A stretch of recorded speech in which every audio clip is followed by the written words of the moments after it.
नमस्कार। IIMT group की तरफ से मैं अमित शर्मा आपका अपने इस खास कार्यक्रम इंद्रधनुष में स्वागत करता हूं।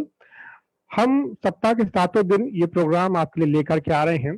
जिस तरह इंद्रधनुष के 7 रंग होते हैं, जिस तरह सरगम के 7 सुर होते हैं, उसी तरह हमारी भी ये कोशिश है कि हम आपके जीवन में ये जो जीवन की विभिन्न विधाएं हैं, उसके 7 रंग आपके जीवन में भर सकें। हमारी एक छोटी सी कोशिश है कि हम जब आप घरों में हैं, इस कोरोना काल के संकट में जब ज़्यादातर लोग घरों में हैं, अभी भी बाहर निकलना उतना नहीं हो पा रहा है, तो हमारी ये कोशिश है कि हम जो जीवन की विभिन्न विधाएं हैं, उसके जो विभिन्न रंग हैं, उनका समावेश आपके घरों तक कर सकें, आप तक पहुंचा सकें। इसी क्रम में आज जो हमारी सीरीज है, वो है लेट्स मीट लीडर्स।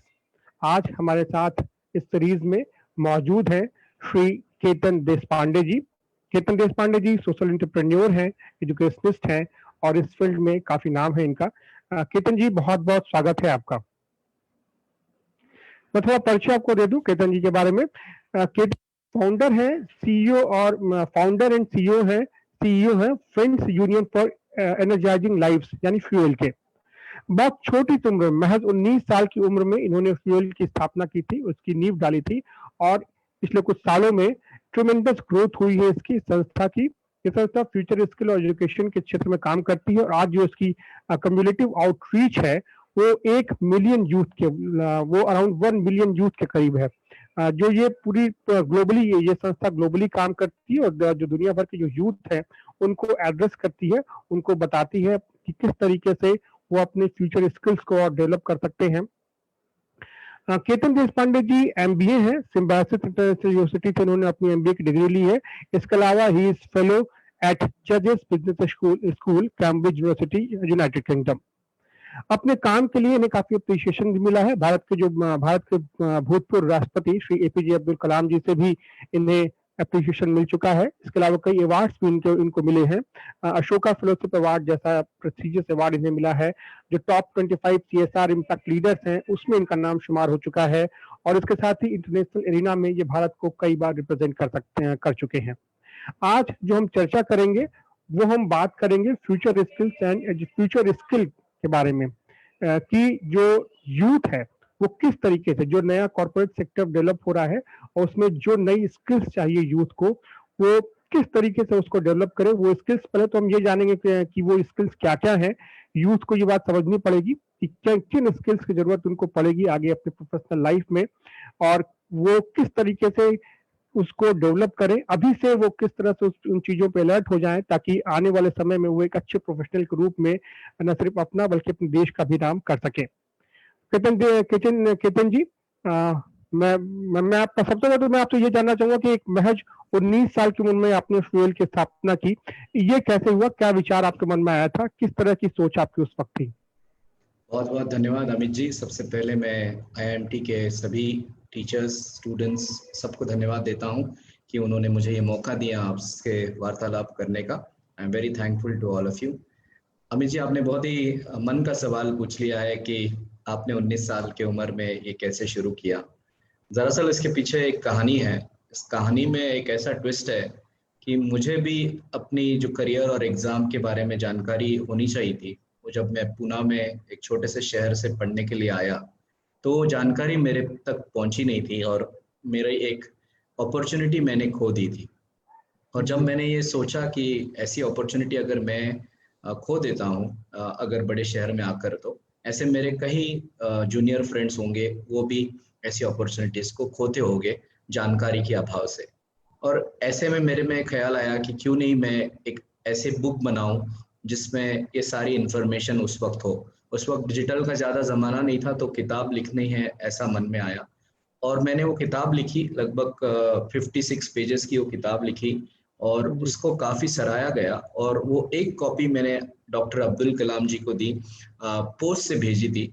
और कलाम साहब को बच्चों से मिलना बहुत अच्छा लगता था और कलाम साहब ने जब उनका पुणे का दौरा हुआ तब उन्होंने मुझे बुलाया और उस वक्त उन्होंने मुझे कहा कि ये बहुत अच्छा सराहा प्रयास है, आप कम से कम 1 लाख लोगों को पहुंचना चाहिए।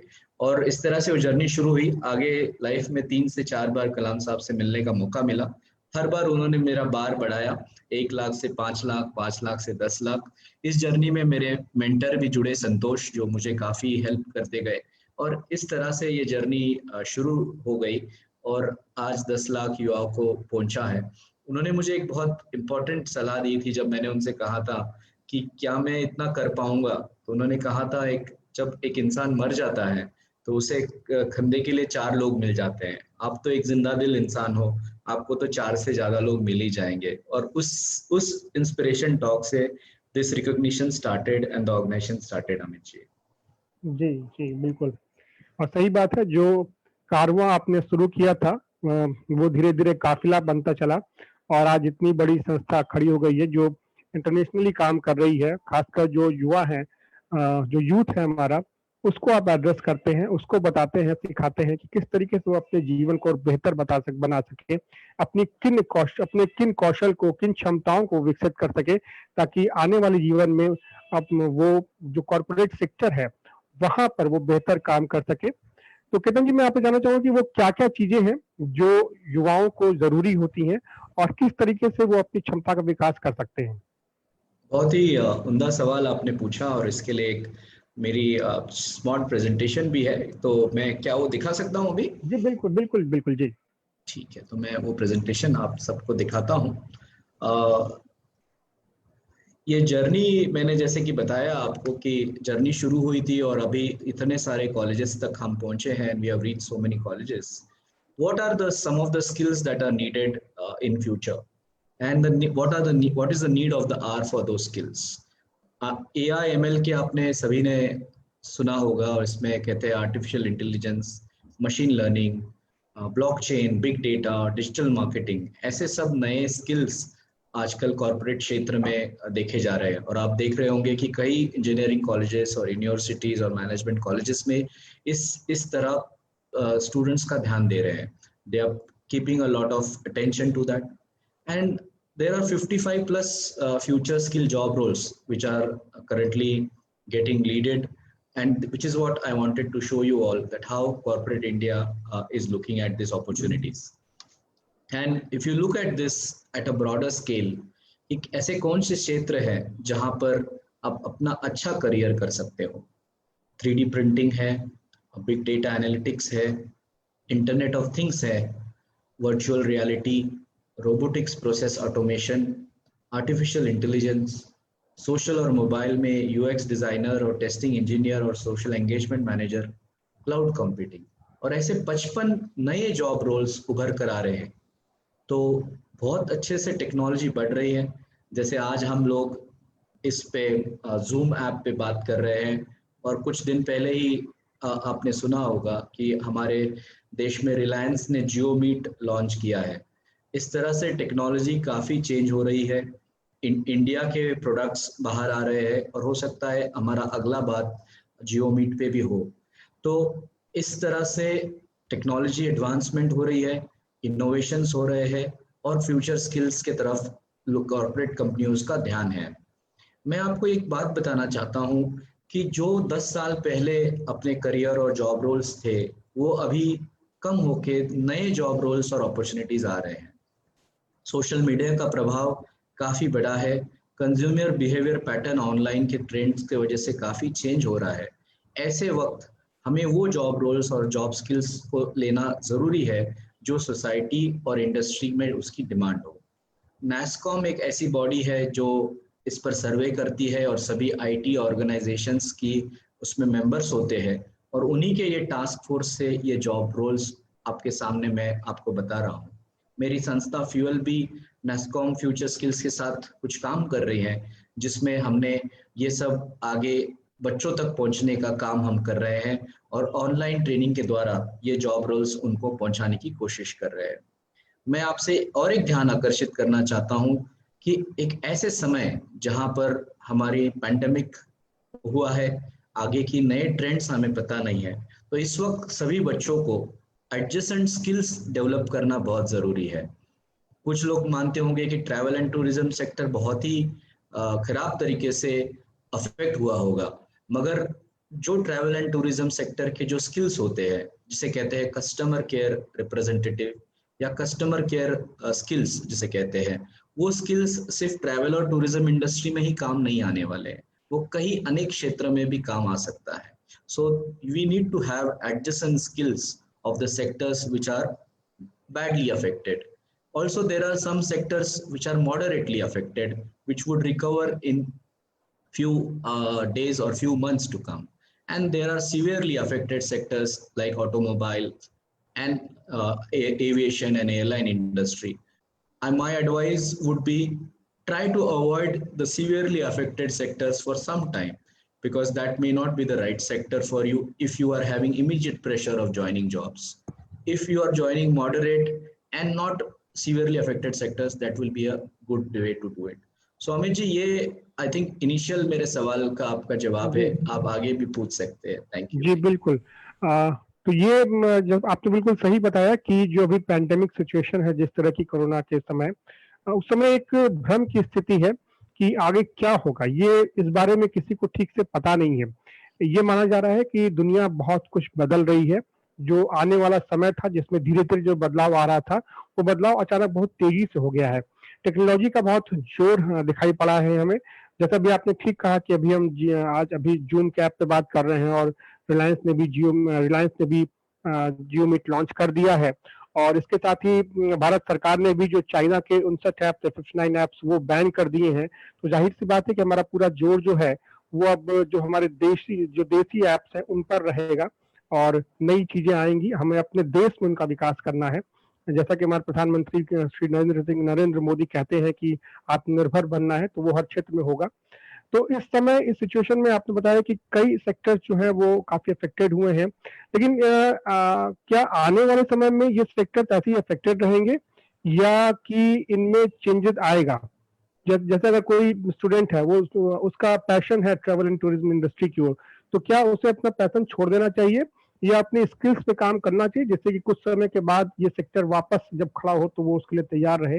इसके अलावा और वो कौन सी स्किल्स हैं जिनको वो डेवलप करे, ताकि आने वाले समय में वो अपने को और बेहतर तरीके से प्रेजेंट कर सके? बहुत ही कठिन सवाल आपने मुझे पूछा है, और इस सवाल के लिए तो भविष्यवाणी करना बहुत डिफिकल्ट है, क्योंकि क्योंकि हमने कभी इस तरह से दौर गुजारा हुआ और देखा नहीं है, और ना ही हमारा इस क्षेत्र में ज़्यादा एक्सपीरियंस है. हालांकि हमने कुछ पैंडेमिक बहुत पहले 25-30 साल पहले देखे हुए थे, पर इस तरह से किया हुआ पैंडेमिक ये सबके लिए ही नया है, ना इंडस्ट्री के लिए, कॉलेजेस के लिए और हमारे सभी स्टूडेंट्स के लिए. जिस तरह से डायरेक्शन जा रही है उसमें इनोवेशंस काफी आ रहे हैं. जैसे आपने ट्रैवल और टूरिज्म इंडस्ट्री का जिक्र किया, तो पार्सल सर्विस या जो हम कहते हैं डिलीवरी सर्विस ऑफ फूड, इसमें कई तरह के इनोवेशन सामने आ रहे हैं. कहीं ऐसे रेस्टोरेंट्स और ट्रैवल इंडस्ट्रीज थे कि जो पहले अपनी डिलीवरी और पार्सल सर्विस में इतना ध्यान नहीं दे पाते थे, मगर अभी बहुत काफ़ी कोलैबोरेशंस करके पार्सल सर्विस की डिमांड बढ़ते हुए दिख रही है. हालांकि ये शुरुआती रुझान है, इसमें काफ़ी बदल हो सकते हैं. तो मैं बात बताना चाह रहा था कि कहीं इनोवेशंस हो सकते हैं और डिसरप्शंस हो सकते हैं, जिससे कि सेक्टर फिर से रिवाइव हो सकता है. मान लो कि एविएशन में इस तरह से डिसरप्शन आए कि cost of going to one place to another is 50% drastically reduce, और टाइम भी रिड्यूस है, जैसे उड़ान जैसी योजना है जिससे काफ़ी डिसरप्शन हुआ, उसमें और नया कुछ डिसरप्शन हो गया, तो हो सकता है कि लोगों को अगर ट्रैवल ही करना है तो एविएशन ही प्रेफर किया जाएगा, समय और सिक्योरिटी और सेफ्टी मेजर्स के हिसाब से. हो सकता है कि ट्रैवल और टूरिज्म में जिस तरह से जो फ्रंटलाइन वर्कर्स है उन्हें क्वारंटाइन करके ज़रूरी हो जाएगा सर्विसेज में कि सारे होटल्स में मंथली डॉक्टर्स रहेंगे, नर्सेस रहेंगे या फ्रंटलाइन वर्कर्स रहेंगे, तो उससे पूरे शहर के होटल्स भर जाएंगे, और उससे हो सकता है कि ट्रैवल एंड टूरिज्म सेक्टर को एक अलग तरीके की इनोवेशन और डेवलपमेंट की ज़रूरत हो. तो हमें बहुत शुरुआती रुझान है, हमें इसे देखना होगा और हमें महसूस करना होगा कि हाँ, डिसरप्शंस पॉसिबल है और हम कर सकते हैं.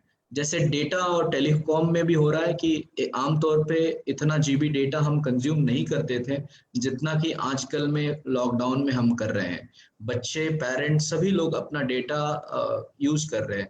तो अलग तरह के से डेटा कंज्यूम हो रहा है, एजुकेशन के नए स्टार्टअप्स आ रहे हैं, एजुकेशन में टेक्नोलॉजी आ रही है, तो ये सारा डिस्ट्रप्शंस होना पॉसिबल है। और आपका एक सवाल का जो पार्ट था उसमें आपने पूछा कि किस तरह के स्किल्स बच्चों में या लोगों में होने चाहिए जिससे ये हम लोग आगे अपने सेक्टर में काम कर पाए। तो ये कुछ प्री रिक्वेस्टीज मैंने आपके सामने स्लाइड के द्वारा रखे हैं। तो एक तो क्रिटिकल थिंकिंग है जिससे बहुत इम्पोर्टेंट है इस क्षेत्र में। अगर आपको एक अच्छे इंडस्ट्रीज में जाना है तो आपके पास वो क्यूरियोसिटी और इमेजिनेशन पावर हो, जिससे कि आप आगे इनिशिएटिव और एंटरप्रेन्योरशिप कर पाए, क्योंकि हमें एंटरप्रेन्योर्स की जरूरत है। जैसे हमारा देश में पीपी मैन्युफैक्चरिंग बिल्कुल जीरो था कुछ महीनों के पहले, मगर अभी हम एक्सपोर्ट कर रहे हैं और हम सबसे आगे जा रहे हैं। सो इस तरह से कई इनिशिएटिव और एंटरप्रेन्योरशिप्स आएंगे। पैंडेमिक हमें एक नई राह भी दिखाएगा। एजिलिटी और एडेप्टेबिलिटी ये एक इम्पॉर्टेंट चीज़ है।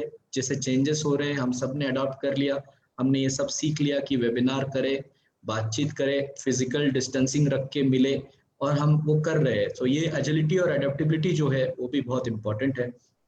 Critical thinking and problem solving, I think हमेशा हमारे भारत देश में एंटरप्रेन्योर्स ने प्रॉब्लम सॉल्विंग करके अपना अपना नया नया प्रोडक्ट्स और इनोवेशंस बनाया है। हमने शुरुआती इसमें बात की जियो मीट की, ये वही है प्रॉब्लम सॉल्विंग की। जिस तरह से हमें ज़रूरत है चैलेंजेस की, उस तरह से हम अगर प्रॉब्लम सॉल्व करते गए तो हमारे स्किल्स बढ़ते जाएंगे।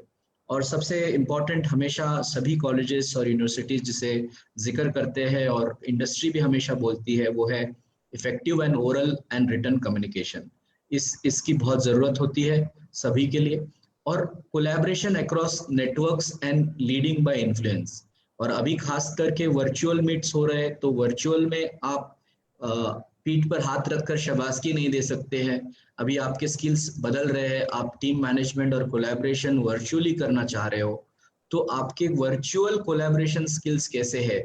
जैसे अमित जी मेरी बात को सराह रहे हैं और अमित जी मुझे बता रहे हैं कि इस तरह से उन्होंने मेरी स्लाइड देखी और उन्होंने अपना क्वेश्चन उस तरह से चेंज कर लिया। तो ये जो कोलैबोरेशन की बात होती है, ये जो अंडरस्टैंडिंग की बात होती है, ये आप सबको, स्टूडेंट्स को, फैकल्टीज को, सभी को सीखनी होगी।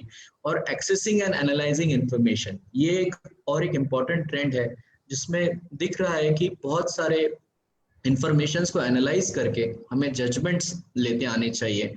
शायद वो एक इम्पॉर्टेंट स्किल है, और शायद हमारा देश भी इस पर डिपेंड है किस तरह से कंटेनमेंट जोन रेड, ग्रीन और येलो जोन, ऑरेंज जोन में डिवाइड किए जाते हैं, वो एनालाइजिंग और इंफॉर्मेशन से ही होता है।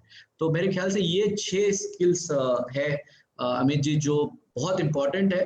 काफी टेक्निकल में मैंने एक्सप्लेन करना नहीं चाहता, काफी आसान भाषा में इसको समझाने की कोशिश की। हो सकता है हमारे दर्शक को ये अच्छा लगे। जी बिल्कुल, आपने बिल्कुल ठीक कहा कि ये बदलाव का दौर है, बदलाव का समय है, और इन बदलावों को समझना बड़ा महत्वपूर्ण है इस वक्त में। और जितनी जल्दी हम अडेप्ट करेंगे उन चेंजेस के लिए, वो जो बदलाव आ रहे हैं उनको जितनी जल्दी हम समझ करके और उनके हिसाब से अपने आप को ढाल सकेंगे, शायद उसी में विजय का राज छुपा होगा, उसी में सफलता का राज छुपा होगा। तो ये जो बदलाव हो रहे हैं, इन बदलावों के दौर में किस तरीके से, और जो स्टूडेंट्स हैं, जो यूथ हैं, एक बड़ी भ्रम सी स्थिति भी उनके सामने है। तो इस वक्त में, जैसे कि अभी आपने कहा कि चीजें बदली हैं, जैसे हम लोग अभी फेस टू फेस मीटिंग नहीं करके वर्चुअल मीट कर रहे हैं, तो सारी दुनिया कहीं ना कहीं वर्चुअल मोड में आ रही है। तो जो पहले की स्किल्स थी, जो हम लोग आपस में, जैसे एक टीम लीडरशिप होती थी, जब जब लोग मिल करके आमने सामने काम करते थे, तो वहां पे टीम लीडर का तरीका डिफरेंट होता था। लेकिन जब आप वर्चुअली वो उस टीम को लीड करेंगे, तो वो तरीका शायद कुछ डिफरेंट होगा। ये एक चीज उभर के आ रही है, जो कि थोड़ा सा अभी लोगों को समझने की जरूरत है। मैं चाहूंगा कि आप इस पर कुछ रोशनी डालें, इस चीज को थोड़ा और अच्छे से एक्सप्लेन करें। बिल्कुल अमित जी, मैं आप सबको कहना चाहता हूँ कि हाँ, सीवियरली अफेक्टेड तो हुए हैं कुछ सेक्टर्स, और कुछ करियर्स चेंज भी होने वाले हैं। कई नौजवान हैं जिनकी नौकरी अभी तक, जॉब ऑफर्स दिए गए हैं मगर कंफर्मेशन आनी बाकी है, ऐसे स्थिति में भी है। तो इस वक्त आई थिंक हमें सबको एक चीज़ करनी है कि एक मौका मिला है हमें अपग्रेड करने का। हमें नए नए इंडस्ट्रीज के अच्छे अच्छे ऑनलाइन कोर्सेस अवेलेबल हुए हैं।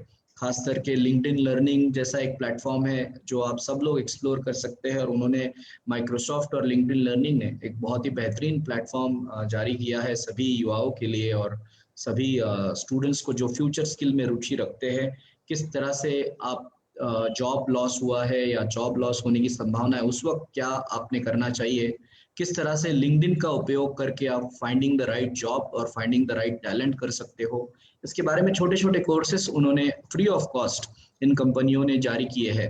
ऐसे कई कंपनीज है जिन्होंने ये सब किया है, और आगे आने वाले समय में स्टूडेंट्स को अपग्रेड कर रहे हैं। जैसे माइक्रोसॉफ्ट ने सर्टिफिकेशंस शुरू किए हैं विद्यार्थियों के लिए, उसके बाद NASSCOM जैसे प्लेटफॉर्म में कई स्किल्स अवेलेबल है, कोर्सेरा ने अपना कैंपस प्रोग्राम कई कॉलेजेस और यूनिवर्सिटीज में दिया है। ये सब एक दरिया दिखा रहा है कि अपने आप को अपग्रेड करने का एक सुनहरा मौका इस वक्त हमें मिला है। We have got a right chance to upgrade ourselves.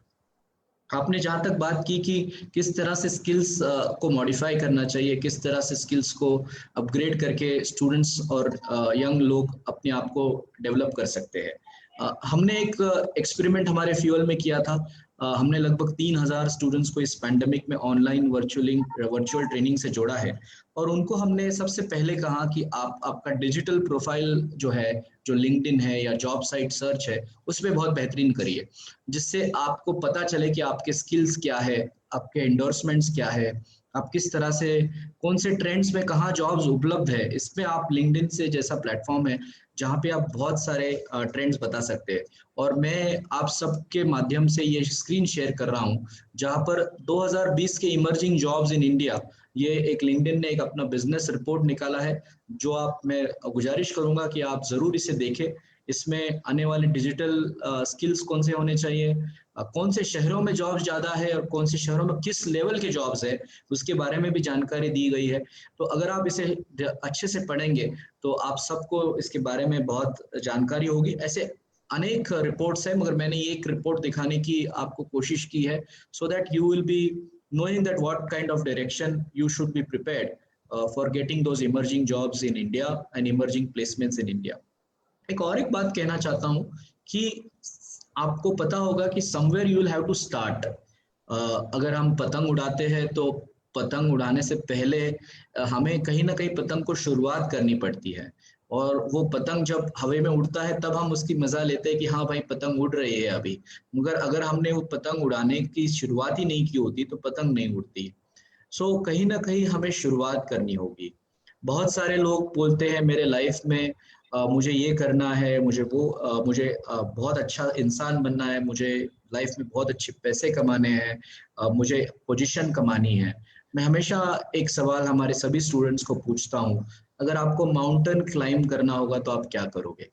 और मुझे जवाब मिलता है अगर माउंटेन क्लाइंब करना होगा तो मुझे च्यवनप्राश खानी पड़ेगी, मुझे एनर्जी चाहिए होगी, मुझे मेहनत करनी होगी माउंटेन चढ़ने के लिए, मुझे अपने आप को ताकतवान बनाना पड़ेगा माउंटेन करने के लिए। मगर मैं हमेशा एक जवाब बहुत कम आता है कि सबसे पहले मुझे माउंटेन कौन सा चढ़ना है वो पता करना होगा। I need to know what is that mountain that I need to climb. So आपको आपके लाइफ में आपका गोल और वो माउंटेन आइडेंटिफाई करना होगा, और फिर आगे आगे आपको उस तरह से जाना होगा। अगर बहुत सारे नौजवान यहाँ होंगे तो क्रिकेट का एग्जाम्पल मैं दे सकता हूँ कि एक बहुत ही बेहतरीन ऑस्ट्रेलियन क्रिकेटर थे Ricky Ponting, who was known to hit cover drives in the gaps, and Ricky Ponting was once asked कि how do you find gaps so swiftly whenever you do those magnificent cover drives, and Ricky Ponting said what I do is जब मैं field पर जाता हूँ तो आमतौर पे batsman सभी फील्डर्स को अपने दिमाग में इंप्रेशन लेता है और उसके बाद खेलना शुरू करता है। मैं उल्टा करता हूँ, मैं गैप्स का दिमाग में इंप्रेशन लेता हूँ और फिर मैं अपने शॉट्स खेलता हूँ, और इसकी वजह से मेरे बॉल्स हमेशा गैप्स में जाते हैं। इससे एक बहुत बेहतरीन लेसन हमें मिलता है कि लाइफ में हमेशा वो ऑब्स्टिकल्स नहीं देखने चाहिए, हमेशा वो अपॉर्चुनिटीज को देखना है। अगर हम वो गैप को ढूंढ पाए और वो अपॉर्चुनिटीज को ढूंढ पाए तो स्किल्स और ये जॉब्स और ये सारा लाइफ में का जो अपना सक्सेस रेशो है इसे काफी हम बढ़ सकते हैं। ये मैं इस तरह से नहीं कह रहा हूँ कि कोई स्पीकर है और कहे कि भाई ये ज्ञान देने का काम है, जो हमने खुद किया है। मैंने खुद 19 साल की उम्र से अगर मैं कर सकता हूँ तो सभी लोग कर सकते हैं, इसलिए मैं आपको बता रहा हूँ। ये अपॉर्चुनिटीज फाइंड आउट कीजिए और उसके बाद आप उसको आगे लेकर जा सकते हैं। अगर आप ऑब्स्टिकल्स ही ब्रेन में रखेंगे तो बहुत मुश्किल हो सकती है ऐसे सिचुएशन में। अमित जी, हो सकता है मैं आपके सवाल का जवाब दे रहा हूँ। जी बिल्कुल बिल्कुल, आप बिल्कुल, और बहुत ही महत्वपूर्ण बात आपने बताई है। वो ये कि सबसे पहले तो जरूरत इस बात की है कि अपने गोल आइडेंटिफाई कीजिए। अगर हमारे पास गोल ही क्लियर नहीं होंगे तो फिर हमें जाना कहाँ है इस बारे में, फिर हम उन स्किल्स को डेवलप करने के लिए हम फिर आगे जो हम सोचेंगे वो उस तरह से हम नहीं सोच पाएंगे।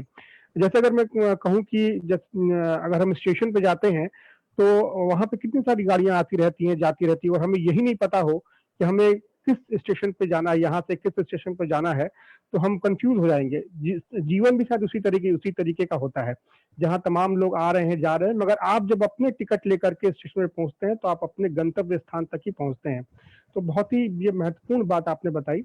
और ये भी आपने बताया कि किस तरीके से हमें जो है ऑब्स्टिकल्स पे ध्यान नहीं देना है, हमें अपॉर्चुनिटीज पे ध्यान देना है। और आप खुद इसके एग्जाम्पल हैं, बहुत सही आपने कहा कि जब 19 साल की उम्र में आपने फ्यूल की स्थापना की थी और उसके बाद से इस पर इतनी मेहनत की गई और आज उसका एक इंटरनेशनली नोन नाम है युवाओं के बीच, यूथ के बीच।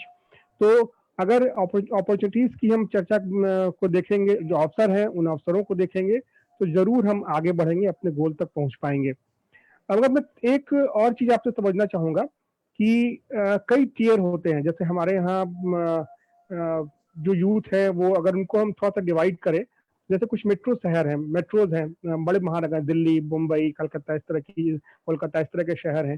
फिर कुछ बिग, फिर जो सेकेंड लेयर ऑफ टाउन्स होते हैं, जैसे जो स्टेट की कैपिटल्स हैं, फिर कुछ डिस्ट्रिक्ट कैपिटल्स होते हैं, फिर हम गांव में भी हमारे यूथ होते हैं।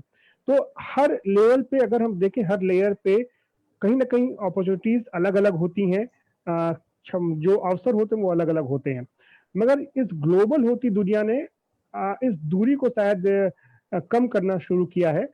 तो जो लोग, जो युवा हमारे हैं, जो छोटे शहरों में हैं, जो गाँव में रह रहे हैं, और वो कैसे इस दूरी को मैं कहूँ कि अगर कम कर पाए, वो कैसे इस दूरी को पाट पाए ताकि वो भी ग्लोबल लेवल पर कम्पीट कर पाए, क्योंकि आने वाला समय शायद वही होगा। बहुत ही इम्पोर्टेंट सवाल आपने पूछा अमित जी। जी और हम सब लोग जानते हैं हमारे यहाँ एक इंडिया है और एक भारत है। जी और बिल्कुल। ये इंडिया और भारत का हमें फासला जो है वो कम करना है। अगर हम इसी बारे में बात करें तो हमने एक मॉडल बनाया था जिसे हम भारत 2.0 कहते हैं इस पैंडेमिक की वजह से। और इसमें हमने कहा था कि रोटी कपड़ा मकान के साथ I think health care, entrepreneurship और स्किल डेवलपमेंट, ये तीनों चीज भी इम्पोर्टेंट हो जाएगी। और इसको सॉल्व करने के लिए जिस तरह से हमने यहाँ पे थोड़ी सी ग्लोबल लिंक्डइन के बारे में बात की जो कि टेक्नोलॉजी के माध्यम से होती है, उसी तरह से लोकल लेवल पर जो अपॉर्चुनिटीज है और लोकल लेवल पर जिस तरह से सर्विसेज दी जा सकती है, उसे भी एक एंटरप्रेन्योरियल और एक जॉब सेक्टर इकोसिस्टम में बनाया जा सकता है। हमारे सरकार ने काफी प्रयास इसके बारे में शुरू किया है। माइग्रेंट लेबर्स हो जो वापस जा रहे हैं और उनकी एक स्किल डिपॉजिटरी बनाई है, और उसके हिसाब से जिला कलेक्टर अपनी जिले की जो सर्विसेज उनसे लेना चाहते हैं उसे भी जरूर इम्पोर्टेंस करना होगा। साथ ही साथ में हमें कुछ ऐसे काम भी करने होंगे देश के सरकार को कि जिससे रूरल इकोनॉमी को बूस्ट मिले और जिसमें हाईवेज का निर्माण हो, जिससे जो सबसे ज्यादा माइग्रेंट लेबर्स हमारे कंस्ट्रक्शन सेक्टर से आते हैं उन्हें हेल्प हो। उनकी फैमिलीज में एजुकेशन की जरूरत है तो गवर्नमेंट स्कूल्स काफी स्ट्रेंथन होने चाहिए। और हमने देखा है कि गवर्नमेंट स्कूल्स में टेक्नोलॉजी का अभाव हो सकता है। तो ऐसे वक्त एक बहुत एग्जाम्पल मुझे याद आता है, बहुत पहले हमने हमारे एमबीए में ये सीखा था कि एक मार्केटिंग मैनेजर जाकर कहता है कि यहाँ पर कोई शूज नहीं पहनता है तो यहाँ पर हमारी कंपनी के कोई शूज बेचे नहीं जाएंगे। और एक दूसरा मार्केटिंग मैनेजर जाता है और वो कहता है कि हमारे यहाँ पे कोई शूज नहीं पहनता है इसलिए हमारे कंपनीज के शूज बेचे ही जाएंगे क्योंकि शूज का इंपॉर्टेंस हम यहाँ पर बता सकते हैं। तो यहाँ होती है पर्सपेक्टिव की बात कि हम एक तरह कह रहे हैं कि अपॉर्चुनिटीज नहीं है रूरल इंडिया में क्योंकि वहां पर इस सारे चीजों का अभाव है। बट अगर हम दूसरे साइड से देखेंगे कि ये सभी चीजों का अभाव है इसलिए वहां पे बहुत ज्यादा अपॉर्चुनिटीज हो सकती है। जरूरत है हमारी लीडरशिप की, जरूरत है हमारे लोकल एंटरप्रेन्योर्स की, और इकोसिस्टम की जो इसे बनाए। और बहुत सारे शहर ऐसे हैं जो आगे आ रहे हैं, विलेजेस आगे आ रहे हैं और इसमें इनोवेशंस हो सकती है। हमारा देश तभी आगे बढ़ सकता है जब हमारे 55 से 60 शहर ऐसे हैं जहाँ काफ़ी एम्प्लॉयमेंट है, और बाकी सभी जो हमारे ज़िले हैं 400 से ऊपर, वहाँ पर उस तरह की ग्रोथ और एम्प्लॉयमेंट अपॉर्चुनिटीज़ नहीं है। तो ये 400 जिले हम लोग एक तरह से बोल सकते हैं ये सभी लोग 55 शहरों में आ जाए और एम्प्लॉयमेंट ले, या उल्टा कर सकते हैं ये 400 जिले यहाँ पर अपनी एंटरप्रेन्योरशिप और एम्प्लॉयबिलिटी क्रिएट हो और उसके बाद स्किल्स हो। तो जब तक आपने सवाल पूछा कि जो युवा छोटे छोटे शहरों में रह रहे हैं वो लोग क्या करें, आई थिंक उसके लिए एंटरप्रेन्योरशिप एक जवाब है। उसके लिए एजुकेशन लेकर अगर आप आपके गाँव में फिर से वो एंटरप्रेन्योरशिप और इनोवेशंस ले पाए तो आई थिंक आपको बहुत अच्छा उपलब्ध होगा। दूसरा, टेक्नोलॉजी से वर्ल्ड बहुत कम हो गया है। आपको बेस्ट टीचर्स, जैसे अभी आप मुझसे बात कर रहे हो, शायद मैं इस वक्त पुणे में हूँ, मैं आप सभी के गाँव में नहीं आ सकता और ये इन्फॉर्मेशन दे सकता हूँ, मैं टेक्नोलॉजी फेसबुक के माध्यम से, डिजिटल मीडियम के माध्यम से ये मेरी सोच आप तक पहुंच रही है। तो ये एक बहुत बेहतरीन है। ऐसे ही आपको वर्ल्ड क्लास प्रोफेसर्स जो टॉप यूनिवर्सिटीज में पढ़ाते हैं उनके लेक्चर्स सुनने को मिलते हैं, उनकी व्यूज सुनने को मिलती है और उससे आप अपना टीचिंग कर सकते हो। इस मुहिम में मैं खान एकेडमी का जिक्र करना चाहूंगा, जो एक बेहतरीन मूवमेंट है, जो कि सभी टीचर्स और स्टूडेंट्स को, काफी लोग इसका इस्तेमाल करके फ्रीली इसको पढ़कर सीख कर आगे जा रहे हैं। तो ऐसे कई अच्छे टेक्नोलॉजी इनोवेशंस है एजुकेशन में जो आपको लेकर जा सकते हैं। अगर संक्षिप्त में इसका जवाब दूंगा तो एजुकेशन, एंटरप्रेन्योरशिप और आपको ग्रास रूट इनोवेशन, अगर ये आप 3 चीजें कर ले और साथ ही उसमें गवर्नमेंट की साथ अगर हमको मिल गई तो आई थिंक हम लोग वो रूरल इकोनॉमी को भी बहुत अच्छे से स्ट्रेंथन कर सकते हैं। अमित जी जी, बहुत सही बोला आपने कि टेक्नोलॉजी के डेवलपमेंट के साथ ही अब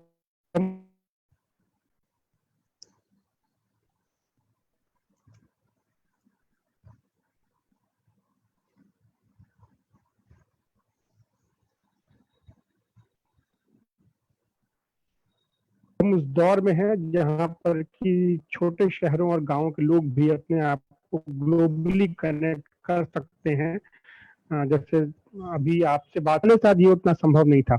यही अवसर शायद हमें दिया कोविड-19, तो शायद उसने एक अपॉर्चुनिटी भी हमें दी कि हम अपनी क्षमताओं को और बढ़ाएं और नए दौर में हम उस पर बात करें। जी, कुछ और चीजें आप बताना चाह रहे हैं केतन जी? मैं चाहूंगा कि उन चीजों पर भी आप चर्चा करें। बिल्कुल। मैंने कुछ सभी के लिए एक थोड़ी सी लिस्ट बनाई थी कि कौन से कोर्सेस आप कर सकते हो, और अगर आप चाहते हो अपने आप के स्किल्स को अपग्रेड करना है तो ज़रूर ये 2-3 प्लेटफॉर्म आप गूगल करिएगा। आपको बहुत सारी जानकारी और कोर्सेज के बारे में और जो स्किल्स आप पढ़ सकते हो ये आप देख सकते हो, जैसे लिंक्डइन लर्निंग हो या फ्यूचर स्किल का प्लेटफॉर्म हो या वीडियोस और कोर्सेस जो गाय कावासाकी है, जो इवेंजलिस्ट थे एप्पल के, उनके भी काफ़ी अच्छे वीडियोस है। और किताबें भी है इस वक्त, किताबें हम पढ़ सकते हैं या यूट्यूब पे इनके सेशंस, जो आपको नॉलेज चाहिए या इन्फॉर्मेशन चाहिए उसके लिए मैंने एक अच्छी किताब आप सबको सजेस्ट की है, प्रकाश अय्यर जी की हैबिट ऑफ विनिंग और सीक्रेट ऑफ लीडरशिप। ये 2 किताबें के वीडियोस आप देख सकते हो। और गाइस का आजकल सोशल मीडिया का काफ़ी प्रभाव है और आगे डिजिटल स्किल्स बहुत इंपॉर्टेंट है। तो मैं चाहता था कि ये भी आपको बता दूं कि कुछ बुक्स आप पढ़ सकते हैं जिस तरह से, या वीडियोस देख सकते हैं गाय कावासाकी का, जिसमें पावरफुल टिप्स है यूजर्स के लिए सोशल मीडिया का अच्छा उपयोग आप किस तरह से कर सकते हो उसके बारे में। और अगर जो बच्चे अपने आप को प्रोफेशनल बनाना चाहते हैं तो एक अच्छी बुक है सुब्रतो बागची जी की, जिसमें द प्रोफेशनल नाम से आती है। ये भी एक अच्छी इंटरनेशनल बेस्ट सेलर है, जिसमें कई अलग तरीके से सॉफ्ट स्किल लगने चाहिए कंपनीज और कॉर्पोरेट्स के लिए, उसके बारे में बातचीत की है। हमारी भी जर्नी, मेरी और संतोष जी की जो मेरे मेंटर है, उनकी भी हमने एक किताब में कैप्चर की है, वो भी हमारे यूट्यूब पर और हमारे वेबसाइट्स पर अवेलेबल है, तो आप वो भी ज़रूर पढ़ सकते हैं। इससे भी काफ़ी आपको प्रेरणा मिल सकती है। ऐसे सब मैंने एक 4-5 लिस्ट आपको बताने के लिए लाई थी, और हो सकता है कि आगे आप भी इस जर्नी से इंस्पायर हो और आगे जा सकते हैं। और इस वक्त मैं और एक चीज़ आपको कहना चाहता हूँ कि failures are the stepping stones. ये हमने बहुत बार सुना है, और ऐसे कई एग्जाम्पल्स है जहाँ पर पहली बार हमेशा हम फेलियर होते हैं और उसके बाद आगे उठकर उसे बढ़ना पड़ता है। शायद एक बार नहीं 5 बार फेल होना पड़ता है। ऐसा ही एक एग्जाम्पल मैं आपको क्रिकेट इंडस्ट्री से बता सकता हूँ। श्रीलंकन क्रिकेटर थे मरवन अट्टपट्टू। इनका अगर आप ट्रैक रिकॉर्ड जाकर देखेंगे और इनका अगर डेब्यूट से लेके ये लोग जब तक अपना सक्सेस श्रीलंकन कैप्टन होने तक गया है, इन्होंने कम से कम 8 साल लगाए थे अपना डेब्यू करने के लिए। पहले 22 साल में अपना शुरुआती क्रिकेटर शुरू किया था, और जब जब वो अपने इनिंग्स में आए तब पहले 8 इनिंग्स में 0 या 1 पर आउट हुए। मगर उसके बावजूद अगर उनकी जगह और कोई रहता तो शायद बोल देता कि क्रिकेट मेरे लिए मकसद नहीं है, मैं इतनी बार अपना लाइफ इसमें खो चुका हूँ। उसके बावजूद उन्होंने अपनी हार नहीं मानी और कैप्टन बनने तक उन्होंने अपना सहारा किया। तो ऐसे बहुत सारे एग्जाम्पल्स और लीडरशिप्स अपने पास होते हैं जहाँ failures are the stepping stone. और अगर आप देखेंगे भी बहुत सारे एचआर मैनेजर्स के बारे में भी आप बात करेंगे तो हमेशा जो लोग फेल होते हैं या वन टाइम फेल हुए हैं, ऐसे लोगों को ज्यादा रिक्रूटमेंट या ज्यादा एक्सपीरियंस दिया जाता है। तो घबराने की कोई जरूरत नहीं है। Failures are coming to your way. I think those are part and parcel of life. Don't do the same mistakes but do new mistakes. Some very renowned authors have said about this. So I think we all should learn from our mistakes but do new mistakes, and failures are part of our journey. We should take them as they come, and it really enhances our failure resume कभी बनाते नहीं, हम लोग सब achievement का ही resume बनाते हैं। मगर कभी अपने लाइफ में आप भी एक फेलियर का रिज्यूमे अपने आप के लिए बना सकते हो और देख सकते हो उससे हमने क्या सीखा। वो भी एक इम्पॉर्टेंट चीज है जो मैं आप सबको बताना चाहता था। और टेक्नोलॉजिकल इनोवेशंस एक साइड पे होते हुए भी वो ह्यूमन टच को मत भूलिएगा, क्योंकि वो ह्यूमन टच ही है जो आगे अपनी टेक्नोलॉजी को हेल्प करेगा। सो वो भी एक इम्पॉर्टेंट स्किल आपके पास हमेशा रखिएगा, क्योंकि टेक्नोलॉजी से चीज़ें बहुत आसान हो जाती है मगर ह्यूमन टच उसमें हम लूज कर देते हैं। वो लूज ना होना चाहिए, वो हमेशा रहना चाहिए, क्योंकि हम लोग ह्यूमन बींग्स है और ह्यूमन बींग्स को अपनी ह्यूमन टच की लैंग्वेज बहुत अच्छे से पता चलती है। तो बहुत बार ह्यूमन टच से काम हो जाता है, ये भी मुझे आपको कहना था। अगर आप स्टूडेंट हो तो मैं आपको कहना चाहूंगा कि एक बहुत ही अच्छा मौका है अपने आप को अपग्रेड करने का।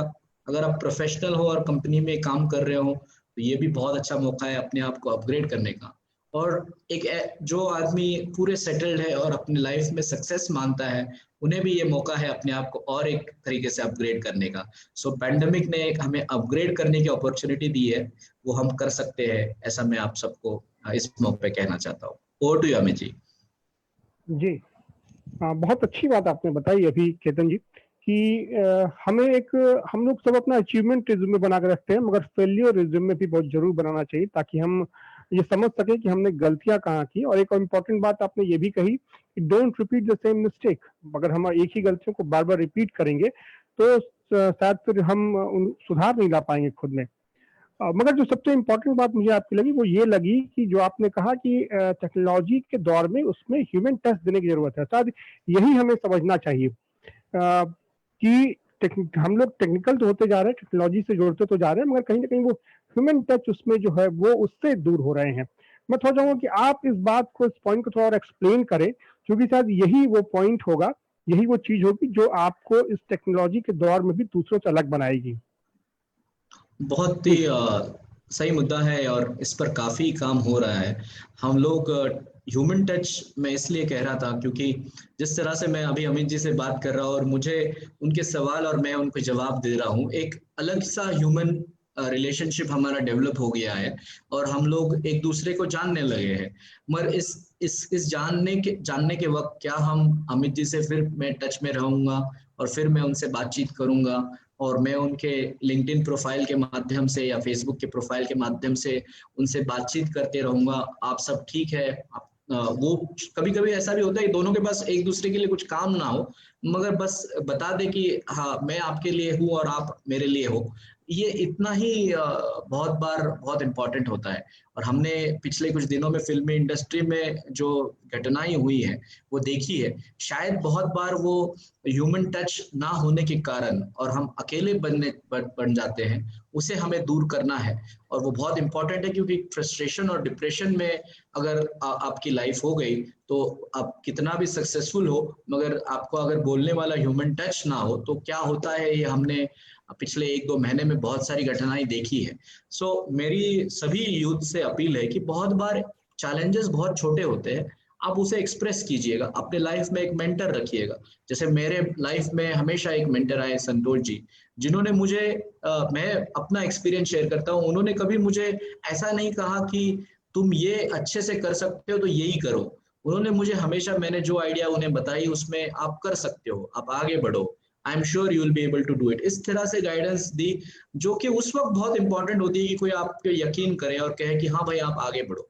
बहुत बार टीचर्स हमेशा हमें किताब में का सब कुछ बता सकते हैं और प्रोफेसर्स हमें वो नॉलेज दे सकते हैं, पर बहुत बार एक अपने को जरूरत होती है एक मेंटर की।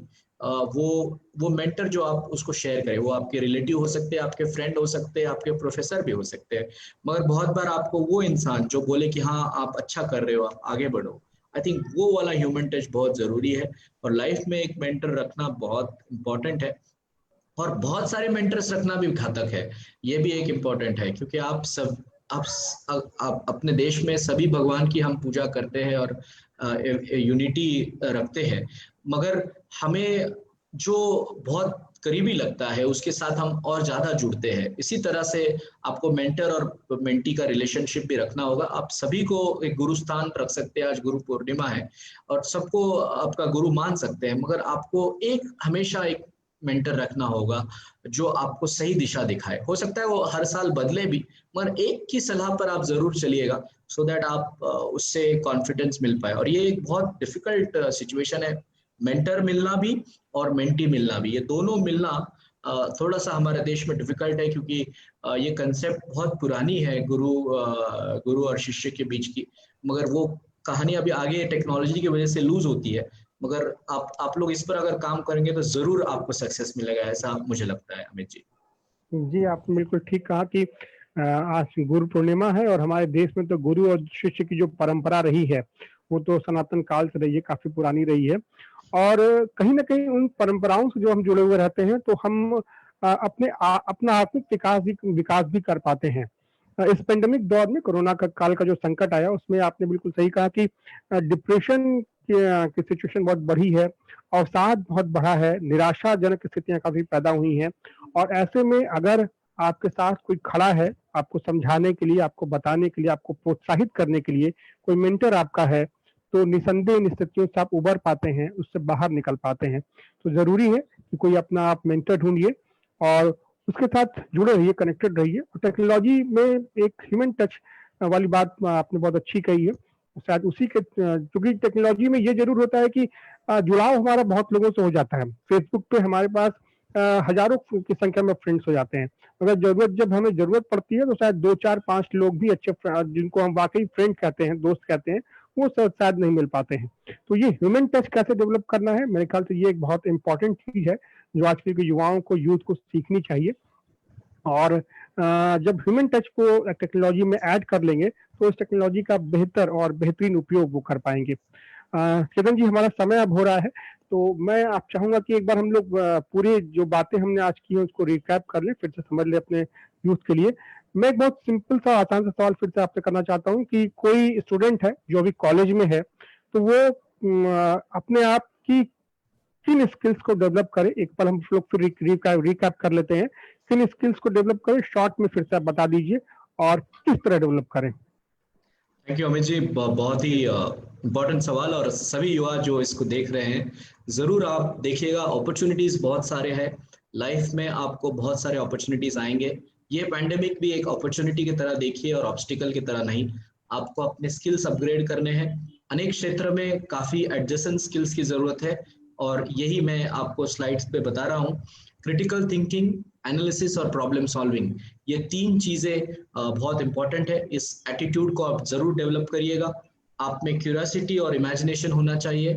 एंटरप्रेन्योरशिप और इनिशिएटिव होना चाहिए, एजिलिटी एंड एडेप्टेबिलिटी यानी आपको अडाप्ट करते आना चाहिए नए सिचुएशन में, क्रिटिकल थिंकिंग और प्रॉब्लम सॉल्विंग जैसे मैंने कहा इससे भी बहुत जरूरी है, effective and oral and written communication ये भी एक बहुत जरूरी है, वर्चुअल मीडियम के होने की वजह से नया कोलैबोरेशन स्किल और नया टीम वर्क और जिसे हम कहते हैं टुगेदर एवरीवन अचीव्स मोर, ये आपको जानना होगा, addressing and accessing and analysing the information, I think this is also top 6 skills which you all should have. And इसके साथ ही आपको डोमेन स्किल्स अगर करने हैं तो जरूर ये मेरे 7-8 क्षेत्र है जो मैंने मैप की थी नेस्कॉम और बाकी सोर्सेस के द्वारा ली हुई इंफॉर्मेशन के द्वारा, आप जरूर इसे देखिएगा। बिग डेटा एनालिटिक्स है, 3D printing, cloud computing, artificial intelligence, virtual reality और इंटरनेट ऑफ थिंग्स।